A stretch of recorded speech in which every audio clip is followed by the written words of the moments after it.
শাকিবকে অপমান করাতে এবার দেবকে একহাত নিলেন বাংলাদেশের জনপ্রিয় অভিনেত্রী শাবনাম ইয়াসমিন বুবলী। এই ফিল্ম সেলিব্রিটি দিয়ে কিছু হবে না, এরা এরা পাগল হয়ে গেছে, এরা নিজেরাই করছে। বাংলাদেশ সহ ইন্ডিয়াতে শাকিবকে নিয়ে এত মাতামাতি, এত হুল্লোহুল্লি একেবারে পছন্দ হয়নি দেবের।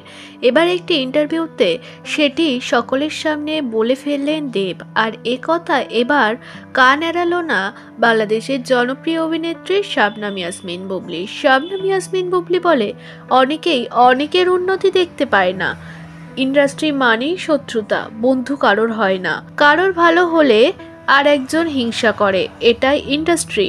কারোরই আর বুঝতে বাকি নেই শাকিবকে অপমান করাতে দেবের পক্ষপাতী হননি শাবনাম ইয়াসমিন বুবলী। বরাবরই বুবলীকে দেখা গিয়েছে স্বামীর সাপোর্টে কথা বলতে। বাংলাদেশের আগে বহু ইন্টারভিউতে শাকিবের প্রশংসা করতে দেখা গিয়েছে নায়িকার মুখে।